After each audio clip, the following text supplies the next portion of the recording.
আমি এখনো অপেক্ষা করি তোমার বলা সেই শেষ কথাটার অর্থ খুঁজে। তুমি বলেছিলে ভালো থেকো। আমি আজও বুঝে উঠতে পারিনি এই দুটি শব্দে লুকিয়েছিল কি?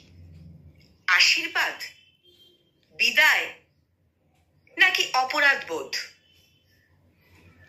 তুমি চলে গেলে ঠিকই, কিন্তু রেখে গেলে এমন এক নীরবতা যেটা আমাকে প্রতিদিন প্রতিদিন জেগে থাকতে বাধ্য করে।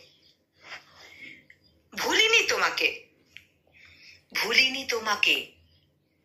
আমি শুধু শিখে গেছি ভালোবাসা মানেই সব সময় দুজনের গল্প হয় না। ভালোবাসা মানেই সব সময় দুজনের গল্প হয় না।